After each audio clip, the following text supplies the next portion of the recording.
Hello dear students, welcome back to my YouTube channel विज्ञान हर घर बने पाठशाला।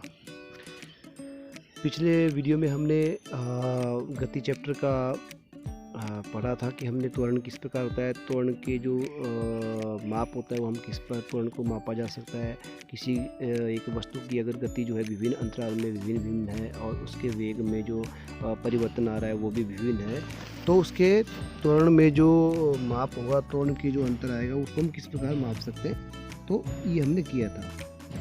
अब बढ़ेगा हम गति के ग्राफीय प्रदर्शन, यानी गति को हम ग्राफ के रूप में कैसे दर्शा सकते हैं, वो आज इस वीडियो के थ्रू हम शुरू करेंगे। तो चलिए शुरू करते हैं।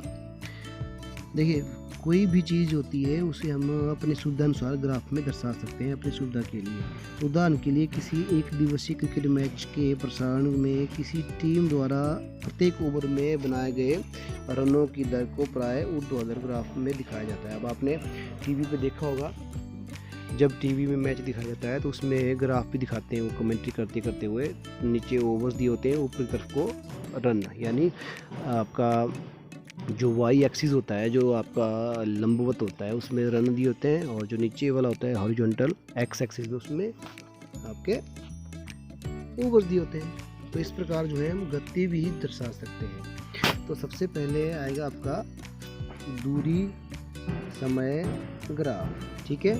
अब दूरी समय ग्राफ क्या होता है, देखिए, समय के साथ किसी वस्तु की स्थिति को परिवर्तित एक सुविधाजनक पैमाना अपनाकर दूरी समय ग्राफ द्वारा व्यक्त किया जा सकता है। इस ग्राफ में हम समय को एक्स एक्सिस में और दूरी को वाई एक्सिस में प्रदर्शित करते हैं। दूरी समय ग्राफ का विभिन्न अवस्थाओं में प्रदर्शित किया जा सकता है, जैसे वस्तु एक समान चाल से या असमान चाल से चल रही होती है या विराम अवस्था में हो आदि। तो दो चीज़ें हैं, एक्स एक्सिस और वाई एक्सिस। जब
ये था समान गति वाला, अब दूसरा है असमान गति वाला। देखिए, असमान गति का उदाहरण देख लेते हैं।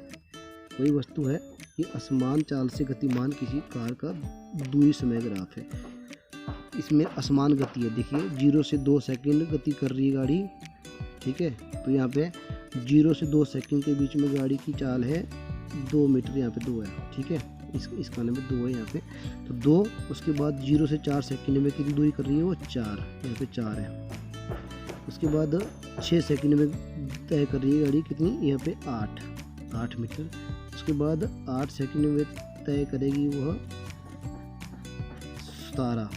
उसके बाद 10 सेकंड में तय करेगी वो 25, ठीक है ना। तो कहने का मतलब देखिए आप 0 से 2 के बीच में जो टाइम है 2 सेकेंड, उसके में उसकी दूरी थी, उसकी गति थी 2 मीटर पर सेकेंड। उसके बाद 2 से 4 के बीच में उसकी कितनी होगी, 1 2 3 4 मीटर पर सेकेंड होगी। फिर 4 से 6 सेकेंड के बीच में उसकी दूरी कितनी होगी, 1 2 3 4 5, यानी 5 मीटर पर सेकेंड। तो उसकी दूरी बढ़ती, गति बढ़ती जा रही है। यहाँ पे 2 मीटर पर सेकेंड, यहाँ पे 4 मीटर पर सेकेंड, यहाँ पे 5 मीटर पर सेकेंड, और यहाँ पे ज़्यादा और उसमें ज़्यादा। ये आपका असमान गति से जो गाड़ी चल रही है उसका ग्राफ।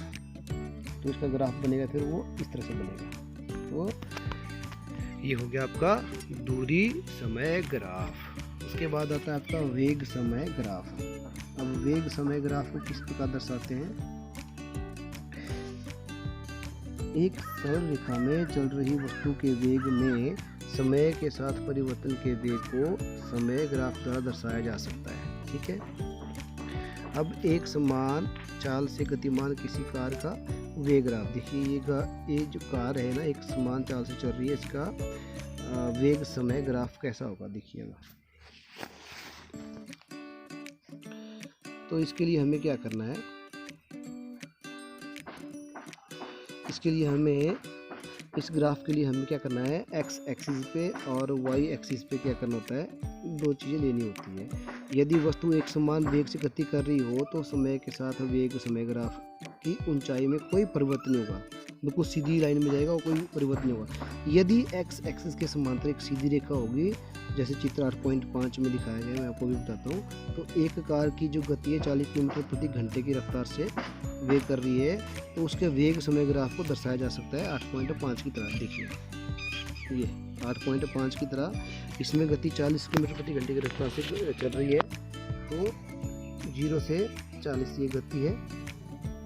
ठीक है। अब इसका समय है आपका 1 घंटा, 2 घंटा, 3 घंटा, 4 घंटा। तो 4 घंटे में वो दूरी तय कर रही है 40 किलोमीटर। ठीक है। 4 घंटे में समय है और इसने 4 घंटे में दूरी तय की 40 किलोमीटर। तो इसका ग्राफ इस तरह से बन जाएगा और इसका जो इनिशियल पॉइंट है यानी वो यहाँ पे आएगा। तो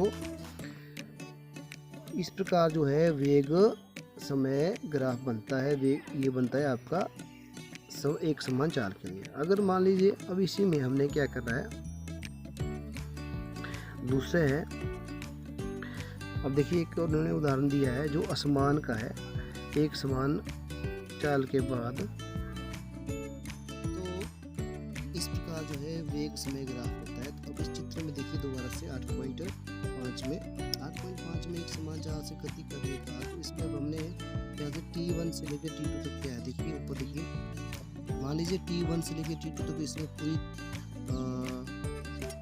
ये आपका समय के बीच का द्वारा तय की गई T1 से T2 के बीच में तय की गई दूरी है, जिसको हमने ज्ञात करना है। और T1 तथा T2 के जो संगत बिंदु का ग्राफ लंब खींचे हमने, वो 40 किलोमीटर के वेग की ऊंचाई AC तथा BD के मध्य T2 माइनस T1 को लंबाई को AB में प्रदर्शित किया गया है। ठीक है। इसमें देखिए ये जो आपके लंबवत डाले ना, यहाँ से AC और BD, ये क्या है, T1 और T2 के लंबवत जो है वेग का डाला है कि यहाँ से यहाँ तक कितनी दूरी है, तो इसकी लंबवत वेग डालो तो इसकी कितनी समय लिया और कितनी दूरी तय की। ठीक है। तो इस प्रकार जो है यदि T2 माइनस T1 में कार द्वारा तय की गई दूरी को हम व्यक्त कर सकते हैं इस प्रकार। S क्या होगा, टोटल दूरी, यानी AC प्लस CD, ये हुई टोटल दूरी AC प्लस CD। ठीक है। यानी 40 किलोमीटर प्रति घंटा इंटू T2 माइनस T1, तो 40 kilometre into T2 minus T1 kilometre. तो चतुर्भुज ABDC का क्षेत्रफल आपको पता ही है, ABDC इसका जो क्षेत्रफल आएगा वो छायाचित्र में दिखाया हुआ है। तो इस प्रकार जो है हम वेग और समय के ग्राफ के द्वारा एक समान रूप से परिपत्ति का अध्ययन भी कर सकते हैं। मान लें एक कार के इंजन को जांचने के लिए सीधे मार्ग पर चलाया जाता है। ठीक है। और चालक के साथ बैठा एक व्यक्ति प्रत्येक 5 सेकंड के बाद कार के स्पीडोमीटर का पाठ्यांक लेता है, उसके नाप लेता है कि कितनी स्पीड बढ़ रही है। तो कार का वेग विभिन्न समयों पर मीटर पर सेकंड व किलोमीटर पर सेकंड की सारणी में प्रदर्शित किया जाता है। ठीक है। ये है आपका कार का वेग। 0 सेकंड में 0 उसका वेग है, 5 सेकंड में 2.5 है और किलोमीटर में 9 है। तो इस प्रकार जो है डिफरेंट उसमें दिए हुए। तो इस स्थिति में कार की गति के लिए समय वेग ग्राफ चित्र हम प्रदर्शित कर सकते हैं। ग्राफ की प्रकृति यह बताती है कि समान समय अंतराल में वेग के परिवर्तन में समान रूप से होता है। इस प्रकार सभी एक समान त्वरित गतियों के लिए हम वेग प्रकार समय ग्राफ सीधी रेखा में बना सकते हैं। जैसे कि इस तरह से बनेगा, यहाँ पे आपका वेग आ जाएगा, यहाँ पे आपका समय आएगा। तो समय आपका 0, 5, 10, 15, 20 सेकंड है। इसके बाद आपकी दूरी है आपकी 10, 20, 30, 40 किलोमीटर है। तो इसका जो ग्राफ बनेगा वो सीधी रेखा में बनेगा, ठीक है। तो इस प्रकार हम इस प्रकार के वेग और गति के ग्राफ बना सकते हैं। तो मैं उम्मीद करता हूँ आपको समझ आया होगा। उसके बाद है ग्राफीय विधि से गति के समीकरण। ग्राफीय विधि से गति के समीकरण बनाना। तो इस वीडियो को यहीं ख़त्म करते हैं, क्योंकि मैं चाहता हूँ ज़्यादा लंबा ना हो। इस वीडियो को हम थोड़ा करके इस चैप्टर को हल्का वीडियो में बना के ख़त्म करें। तो चलिए इस वीडियो को यहीं ख़त्म करते हैं। मिलते हैं अगली वीडियो में, जिसमें हम पढ़ेंगे ग्राफीय विधि से गति के समीकरण। तब तक के लिए अपना ध्यान रखिए और पढ़ते रहिए। बाय।